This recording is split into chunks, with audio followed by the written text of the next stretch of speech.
Hello hi स्टोरीबाजी channel में आपका स्वागत है। मैं आपको सुनाने जा रहा हूँ कावेरी भट्ट जी की लिखी कहानी जंगल में वो 2 दिन पार्ट 3।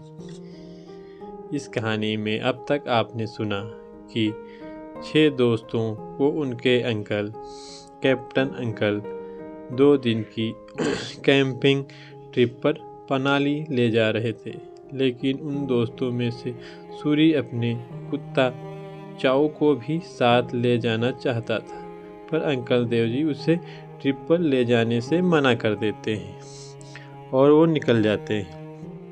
रास्ता बहुत ऊबड़-खाबड़ था। शहर से लगभग 250 किलोमीटर दूर 4 से 5 घंटे का सफ़र था और वो पहुंच जाते हैं, पर कैंपिंग स्थल का पता नहीं चलता है और वो रास्ता भूल जाते हैं। तो अब आगे कैप्टन देव विनय से ज़्यादा स्वयं से गुस्सा थे। लड़के ने गलती कर दी थी और वह मूर्खता से उस पर विश्वास करते जा रहे थे। उन्हें इतनी अक्ल होनी चाहिए थी कि वहीं परीक्षा करते, जब कोई और वाहन आता तो उसके साथ चलते। इसके विपरीत उन्होंने बिना सोचे समझे मूर्खतापूर्ण काम कर डाला था। जब उन्हें अपने बहनोई के शब्द याद आए, पहाड़ी के नीचे जंगल सबसे घना है, डॉक्टर चंदा ने कहा था, और उस स्थान पर लोगों को जाने की अनुमति नहीं है।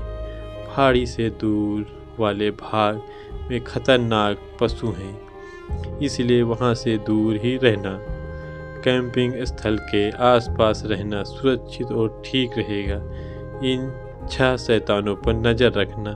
अपनी आंखें एक पल के लिए भी इन पर से न हटाना। बच्चे तो ठीक रहे थे अब तक, संकट में तो उन्होंने अपने को खुद डाला था। वही उन्हें वन के बीचों बीच खतरे में ले आए थे। उस कच्ची सड़क पर वापस लौटना यदि असंभव नहीं तो आसान भी नहीं था। धूप पत्तों के बीच चीखती केसरिया झिलमिलाती भर रही थी। 1 घंटा और फिर सूरज छिप जाएगा। वे लोग अंधेरे में घिर जाएंगे। कैप्टन देव जानते थे कि उन्हें तुरंत कुछ करना होगा। 6 बच्चे उन्हीं पर निर्भर थे। बड़े धैर्य के साथ अंकल के बोलने की प्रतीक्षा कर रहे थे। सभी बच्चे। वीजी को एक बार बड़ा डर लगा था, लेकिन फिर उसने कैप्टन देव की ओर देखा और उसका साहस लौट आया। जिस तरह उनका सिर उठा हुआ था, कंधे तने हुए थे, उसमें से एक भाव था कि वह आश्वस्त हो गई। इस सक्रिय स्थान में गाड़ी को घुमाना आसान नहीं। कैप्टन देव ने कहा, मैं जरा घूम कर देखता हूँ कि हम कहाँ हैं। कोई न कोई रास्ता जरूर होगा जो कैंपिंग स्थल को जाता होगा। यदि कैंप साइट का रास्ता मिल जाता तो ठीक है। उन्होंने लैंड रोवर का दरवाज़ा खोला और टॉर्च लगाई। कोई इधर उधर नहीं जाएगा। सुना तुमने? विनय ने कहा। अंकल, मैं आपके साथ चलता हूँ। वह कुछ करने के लिए बेचैन था। औरों के साथ गाड़ी में बैठे रहने की कल्पना असह्य थी उसके लिए। नहीं, तुम यहीं ठहरो, कैप्टन देव बोले। सब भीतर चलो। चुपचाप शांति से बैठो, मैं कुछ ही मिनटों में वापस आ रहा हूँ। उन्होंने टॉर्च पकड़ ली, मगर जलाई नहीं, क्योंकि अभी थोड़ी रोशनी थी। बच्चे उन्हें जाता देखते रहे। वह उस सक्रिय पगडंडी पर सावधानी से बढ़े जो ढलान का चक्कर लगाती थी। उनका लंबा शरीर वहां उगी घनी झाड़ियों में खो गया। वे आंखों से ओझल हो गए। वे एक एक करके लैंड रोड में बैठ गए और अजीब तरह से मौन हो गए। चाव हिल डुल रहा था, रिया रहा था। शायद नया वातावरण उसे पसंद नहीं आया था। बहुत सन्नाटा था, मगर फिर भी तरह तरह की आवाज़ें आ रही थी। कीड़ों का बोलना, परिंदों का चहचहाना, पत्तों की खड़खड़ाहट, खड़बड़ाहट। कहीं दूर भेड़िया गुर्रा उठे। उनकी वे आवाज़ें जिन्हें सुनकर दांत किटकिटाने लगते थे। लैला दिलीप के पास सरक गई और अपना हाथ उसके हाथ में डाल दिया। विनय कभी मुट्ठियाँ बंद करता और कभी खोलता। उसे स्वयं पर बहुत गुस्सा आ रहा था। उसने सब कुछ बिगाड़ दिया था। वह दुनिया का सबसे बड़ा मूर्ख था। उसे समझ नहीं आ रहा था कि वह इस तरह बेचैन था तो बाकी सब चुप कैसे थे। उनका मौन विरोध गुस्सा भरे शब्दों से अधिक बुरा था। वे उसे कोस सकते थे, पर उन्हें क्या पता कि उससे कितना भरोसा था कि यही सड़क कैंपिंग स्थल खो जाती है। उसे इतना विश्वास था कि वह सोच भी नहीं सकता था कि गलती कर रहा है और यही गड़बड़ हो गई थी। सबसे बुरी बात थी कि स्मिता वहाँ थी। वह स्मिता से आंखें नहीं मिला पा रहा था। वह उसे यह गलती कभी भूलने नहीं देगी। स्मिता को वास्तव में विनय पर बड़ी दया आ रही थी। अपनी ऊपरी टाम के बावजूद स्मिता एक स्नेही लड़की थी। वह जानती थी कि जंगली सड़कों पर कोई भी ऐसी गलती कर सकता था।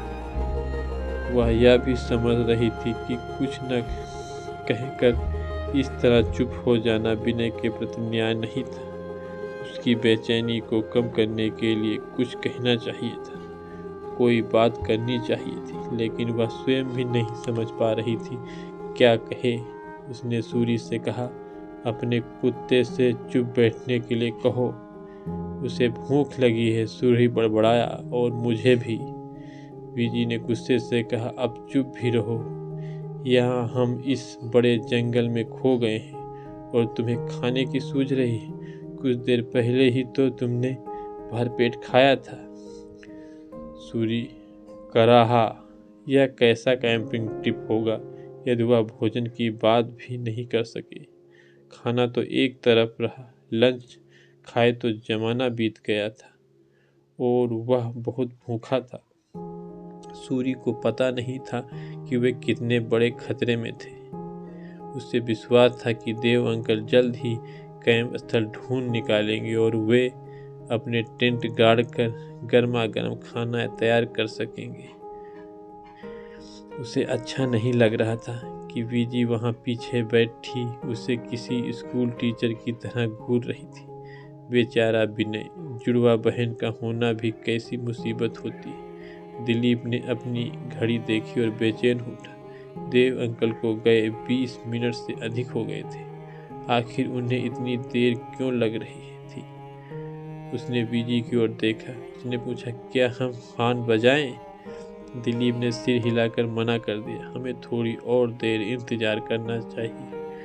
वह जरूर वापस आ जाएंगे। हर क्षण अंधेरा गाढ़ा होता जा रहा था। दिलीप कोशिश कर रहा था कि अपनी घड़ी न देखे, मगर वह तो जैसे किसी नगाड़े की तरह टिक टिक कर रही थी। जब फिर से उसने घड़ी देखी तो 6 बज गए थे। दिलीप सबसे बड़ा था और उसे लगा कि अब उससे कुछ करना चाहिए। बड़ा होने के नाते सबकी नज़रों में वह उनका सरदार था। उसे समझ नहीं आ रहा था कि क्या करे। उसने पेट में ऐंठन सी महसूस हो रही थी, वैसे ही जब परीक्षा में कोई कठिन प्रश्न सामने आने पर होती है। दिलीप, वह अभी तक वापस नहीं आए। विजी ने स्वर में भय झलक रहा था। मैं जाकर देखता हूँ कि क्या बात है, वह बोला। उसने लैंड रोवर का पिछला दरवाजा खोला। सूरी, एक टार्च लेकर मेरे साथ आओ। मैं? सूर्य अंधेरे में भटकने के लिए उत्सुक नहीं था। अंकल ने हमें यही ठहरने को कहा था। चुप रहो और वही करो जो मैं कह रहा हूँ, दिलीप ने तीखे स्वर में कहा। नहीं, कुत्ता नहीं जाएगा। दिलीप धीरे धीरे घने झाड़ झंखाड़ के बीच सावधानी से बढ़ रहा। पीछे सूर्य था। टार्च पीले रंग की रिबन जैसा विचित्र प्रकाश दे रही थी, जिससे ज्यादा दूर कुछ दिखाई नहीं देता था। वे उसी दिशा में बढ़े जिधर अंकल गए थे। आगे उन्हें एक सकरी पगडंडी मिली। यह 1 फुट से भी कम चौड़ी थी। कई स्थानों में पगडंडी पर झाड़ झंखाड़ उगे थे। वे इसी पगडंडी पर चलते रहे। यद्यपि उनकी प्रगति धीमे थी, कोई विशेष सर्दी नहीं थी, मगर सूर्य कांप रहा था। उसने कसकर मुट्ठियां भींच ली, जिससे दांत न किटकिटाएं। चारों ओर घन अंधकार था। यह पता लगाना कठिन था कि 1 फुट आगे कैसे खतरा का सामना करना पड़ सकता है। वे कोई 15 मिनट ही चले होंगे, लेकिन लगा जैसे बहुत समय बीत गया है। सकरा रास्ता एक दाएं मुड़कर झाड़ियों में गुम हो गया था। दिलीप ने टॉर्च की रोशनी जमीन पर डाले रखी और आगे बढ़ा। अचानक वह झटके से रुक गया। देखो, उसने सूर्य का बाजू खींचकर उसे नीचे कर दिया। उन्होंने अपने को एक चौड़े और गहरे गड्ढे के पास झुक के पाया। गड्ढे के तल में कैप्टन देव की आकृति मुश्किल से दिखाई दे रही थी। वह बिल्कुल शांत पड़े थे।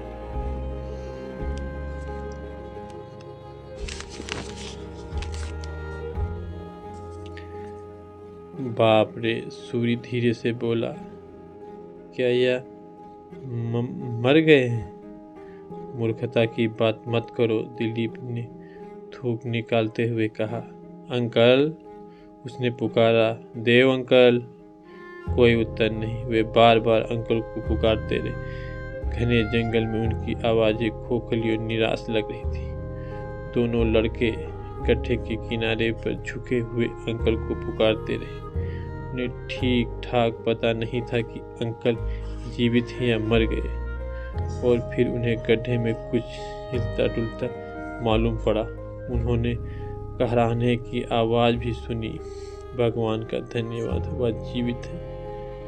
शांति की सांस लेकर दिलीप ने कहा, अंकल, ये हम हैं, दिलीप और सूरी। क्या आप सुन सकते हैं? आप एक गड्ढे में गिर गए हैं अंकल। वे उनका चेहरा तो नहीं देख सकते थे, लेकिन उनकी कमीज की नीली बाजू दिखाई दे रही थी। उन्होंने टांग पकड़ी हुई थी, जो बड़ी अजीब तरह से मुड़ी हुई थी। वह फिर कराहे। दिलीप अपनी छाती पर भय का भार महसूस कर रहा था। वह उससे मुक्त होने की कोशिश करने लगा। अंकल, हम आपको बाहर निकालेंगे। अंकल, हम आपको बाहर निकालेंगे। हाँ, हम आपको बाहर निकाल लेंगे। वह बार बार यह कहता रहा, मानो स्वयं को इस बात का विश्वास दिला रहा हो।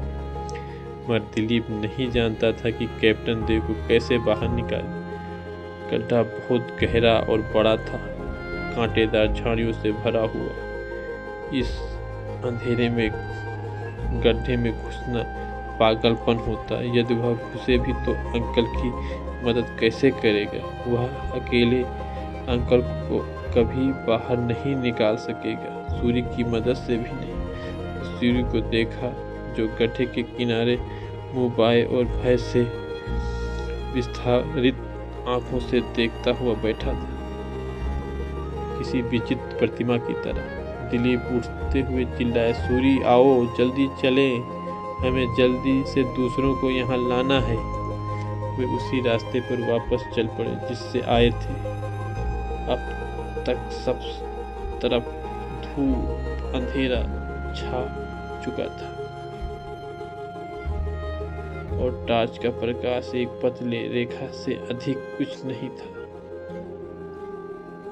वह इतना धीमा प्रकाश दे रही थी मानो स्वयं से लज्जित हो रही। कहीं दूर से भेड़ियों के गुर्राने का स्वर उभरा। दिलीप कांप उठा। वह आशा कर रहा था कि सूरी ने वह स्वर न सुना, लेकिन सूरी ने वह आवाज़ सुन ली थी और पूरा प्रयास कर रहा था कि डर के मारे बेहोश न हो जाए। जैसे ही वे लैंड रोवर के पास पहुंचे, विनय जल्दी से उनकी ओर बढ़ा। बाकी उसके पीछे पीछे थे। अंकल कहाँ हैं? अंकल कहाँ हैं? क्या हुआ? दिलीप ने अपने स्वर से आतंक को दूर करने का प्रयास किया, मगर फिर भी वह उभर ही आया।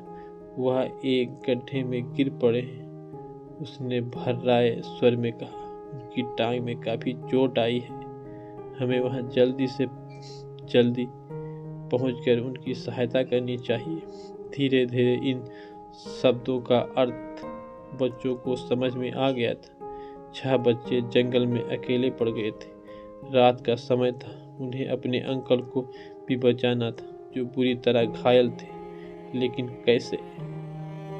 खतरा इतना वास्तविक और इतना अधिक था कि लैला जैसी बातूनी लड़की भी चुप हो गई थी। बच्चों को पता था कि उन्हें जल्द ही कुछ न कुछ करना होगा। सामने दिखाई देती डरावनी बाधाओं के बारे में चिंतित होने का समय नहीं था। इस क्षण उन्हें डर के बारे में सोचने का भी समय नहीं था। और यह एक वरदान ही साबित हुआ। हमारे पास एक मजबूत रस्सी है जो तंबू के साथ रहती, विनय बोला। मैं उसे लाता हूँ। सूर्य जरा दरवाजा खोले रखो और टॉर्च चमकाओ। उसने लैंड रोवर के पीछे से लिपटा हुआ तंबू निकाला। उसे खोलकर मोटी और लंबी रस्सी का गट्ठा निकाल लिया। दिलीप बोला, हाँ, हम अंकल को इससे ऊपर खींच सकेंगे। चलो चलें। हम इस रास्ते पर एक पंक्ति में आगे पीछे चलेंगे। सूरी, अपने कुत्ते का ख्याल रखना। फर्स्ट एड का बॉक्स भी ले चलो, विजय ने याद दिलाया और उसने पिछली सीट के नीचे से उसे बाहर घसीटा। यह मिल गया है। अंधकार में वे बड़ी सावधानी से बढ़ चले। चांदनी को घने पत्तों द्वारा ऐसे रोक लिया गया था कि लगता था मानो है ही नहीं। दिलीप आगे चल रहा था। उसके पीछे बीजी, सूरी, स्मिता, लैला और सबसे पीछे विनय था। चाऊ सूर्य के साथ साथ भाग रहा था। वह काफी सतर्क था। शायद जानता था कि कोई गहरा संकट है। कोई बोल नहीं रहा था। चलते हुए उनके पैरों की चरमर की हल्की आवाज उभर रही थी। आ रहा गड्ढा, दिलीप ने रुकते हुए कहा। जरा सावधानी से। बच्चे नीचे झुककर दिलीप ने टॉर्च की रोशनी में गड्ढे के अंदर देखने लगे। लैला अपने आंसू रोक न सकी और सिसकती हुई कह उठी, देव अंकल, देव अंकल। अंकल को इस तरह गड्ढे में मुँह तुड़े असहाय सा पड़ा देखकर वह अपने को संभाल न सकी। दिलीप ने उसे कंधों से झिझोड़ कर कहा, चुप भी हो जाओ। कैप्टन देव अब अधिक सचेत थे। उनकी दाहिनी टांग में टीस उठी। उनका सिर भी बहुत ज़्यादा दर्द कर रहा था। गड्ढे के भीतर उगे कटीले झाड़ झंखाड़ भी उन्हें चुभ रहे थे। वह चीखना चाह रहे थे, लेकिन बाहर के सारे दर्द से ज़्यादा भीतर का दर्द था। वे लोग कैसी मुसीबत में फंस गए थे। कैप्टन देव पहले भी कई कठिन परिस्थितियों से जूझ चुके थे और जानते थे कि वह कितने खतरे में हैं। इस स्थिति में बहादुर से बहादुर आदमी भी घबरा जाता है, और वे बच्चे थे। वे क्या कर सकते थे भला? अपनी देखभाल करें या उनको बचाने का प्रयास करें जो एकदम असहाय से गड्ढे में पड़े थे। उन्होंने बहुत प्रयास के बाद अपने स्वर को स्थिर करके कहा, तो तुम रस्सी ले आए हो? अच्छा किया। देखो, क्या तुम फंदा बनाकर मुझे बाहर निकाल सकते हो? गांठ कस कर लगाना। आधा ऊपर उठकर मैं फिर से गड्ढे में गिरना नहीं चाहता।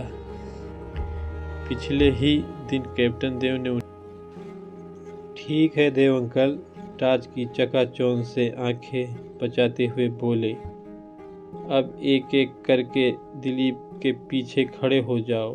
पैर अच्छी तरह जमीन पर टिका लो। कंधों से जोर लगाकर खींचो। इस तरह ज़्यादा ताकत लगा सकोगे। वे सब दिलीप के पीछे खड़े हो गए और रस्सी को हथेलियों में कसकर पकड़ लिया।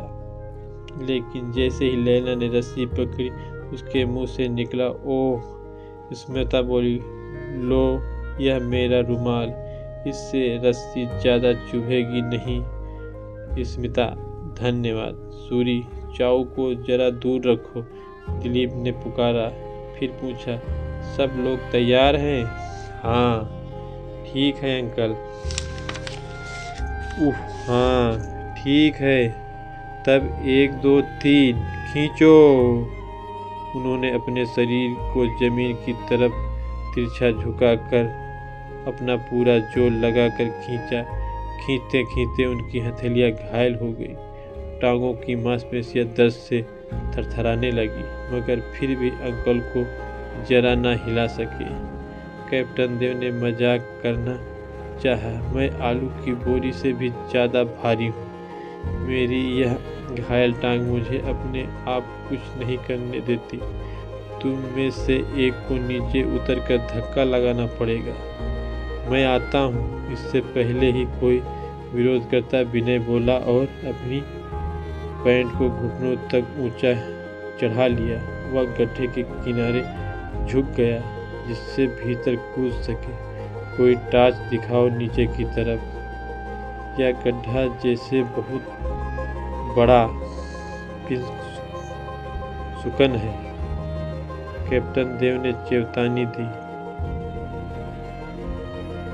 झाड़ झखाड़ से भरा हुआ, बच्चे आराम से नीचे उतरो। विनय ने अपने बाजू सामने फैलाया और नीचे कूद गया। जैसे ही वह झाड़ झखाड़ पर गिरा, एक क्षण के लिए उसकी सांस रुक गई। विनय, ठीक तो हो? हाँ, उसने सिसकारी भरी। उसके हाथ पैर घुटने कोहनियों में कांटे धंस गए। दर्द की परवाह न करके वह उठ खड़ा हुआ। कैप्टन देव को देखकर एक क्षण के लिए विनय को लगा कि वह स्वयं बीमार है। उसके हष्ट-पुष्ट लंबे चौड़े अंकल एकाएक इतने पीले और असहाय हो गए थे। बड़ी भयानक स्थिति थी। अंकल, मैं ऊपर उठाने में आपकी मदद करूंगा। कैप्टन देव ने अपने दांत भींचे, यहाँ तक कि उसने जबड़े में दर्द होने लगा। उन्होंने निश्चय कर लिया था कि वह कराहेंगे नहीं। लड़का इतनी बहादुरी से काम कर रहा था। वह उसके सामने टूटना नहीं चाहते थे।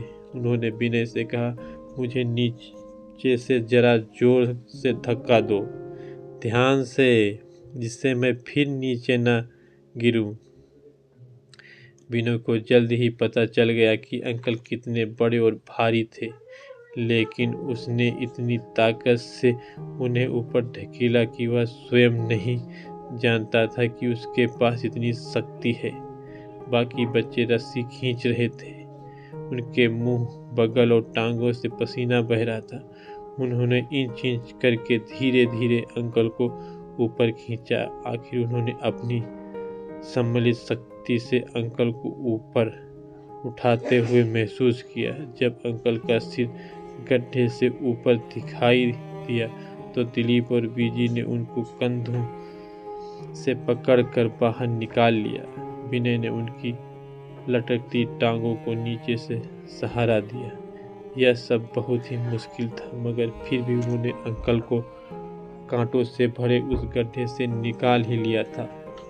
विनय चिल्लाया, अरे मुझे यहाँ गड्ढे में मत छोड़ो। उसे बाहर खींचना अंकल से कहीं ज़्यादा आसान था। वह अंकल से हल्का था और गड्ढे की दीवार के सहारे अपने पैर को टिका सकता था। दिलीप बोला, विनय, तुमने बहुत अच्छी तरह से काम किया।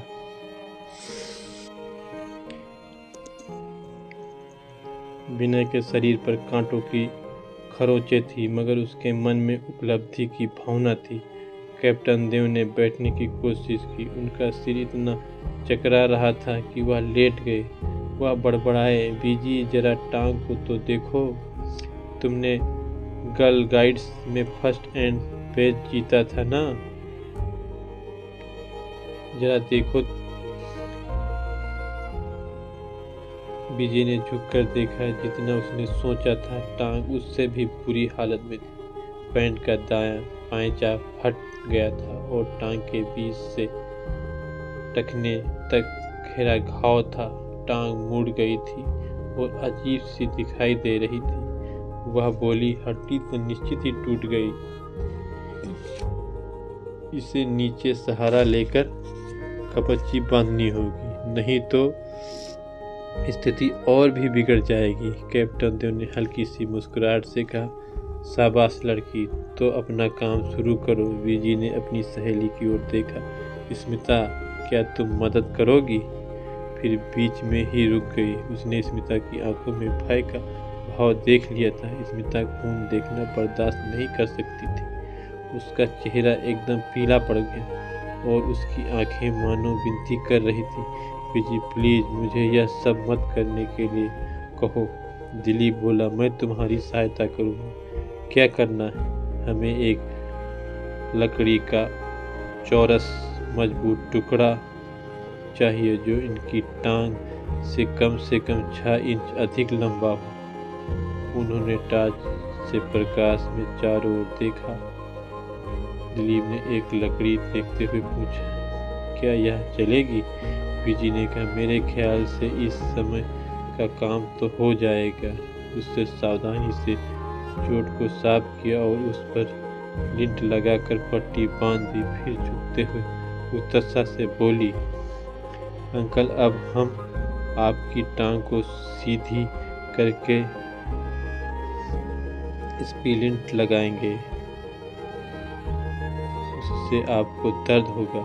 ठीक है डॉक्टर, जल्दी से काम खत्म करो, वह बोले। उन पर थकावट का प्रभाव बढ़ रहा था। सिर दर्द से फटा जा रहा था, लेकिन इस दुख दर्द के बीच भी कैप्टन देव का मन बच्चों के लिए गौरव से भर गया। वह उनकी कल्पना के विपरीत ज़्यादा अच्छी तरह व्यवहार कर रहे थे। बीजी को अनुशासित ढंग से काम करते थे कर अच्छा लग रहा था। भगवान का धन्यवाद था कि वह घबराई नहीं थी। आखिर तो वह एक सर्जन की बेटी थी। बीजी वास्तव में भगवान से प्रार्थना कर रही थी कि वह जो भी कुछ कर रही वह ठीक उतरे। यदि अंकल की टांग को कुछ हो गया तब तो बहुत बड़ी गड़बड़ी हो जाएगी। उसके युवा अंकल सुंदर व्यक्ति थे, सेना में कैप्टन। उन्हें पहले की तरह ही स्वस्थ हो जाना चाहिए, नहीं तो वह अपने को कभी क्षमा नहीं कर सकेगी। स्मिता बीजी को देख रही थी और सोच रही थी कि काश उसमें भी उस जैसी हिम्मत होती। वह जानती थी कि वह कायर है, मगर वह क्या करे। उसे चोट लगी और मुड़ी टूटी टांग को देखने में भय सा लगता था। उसे लग रहा था कि वह डर से बेहोश हो जाएगी। दिलीप, तुम पैर पकड़कर अंकल के सामने बैठो, बीजी बोली। वह याद करने का प्रयत्न कर रही थी कि उसके फर्स्ट एड परीक्षण ने क्या सिखाया था। पैर को आराम से पकड़कर शरीर की सीध में रखो। विनय, तुम दिलीप के सामने खड़े होकर घुटने को ठीक से पकड़े रखो। हाँ हाँ ठीक है, अब तुम दोनों खींचो। कैप्टन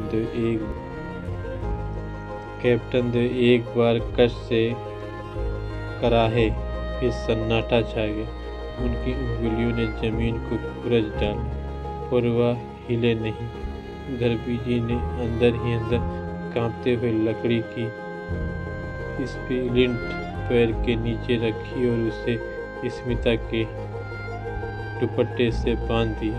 कैप्टन देव का चेहरा पसीने से लथपथ हो उठा। उनकी सांस तेज चल रही थी, मानो उन्होंने अभी भागकर पहाड़ी चढ़ी हो। धन्यवाद, उन्होंने भर्राए स्वर में फुसफुसा कर कहा और आंखें बंद करके तत्काल सो गए। स्मिता ने उनके माथे का पसीना पोंछकर कहा, वह पूरी तरह निढाल हो गए। हम उन्हें जीप तक कैसे ले चले? वह तो उठ नहीं सकते। एक समस्या हल हुई तो दूसरे सामने आ गई।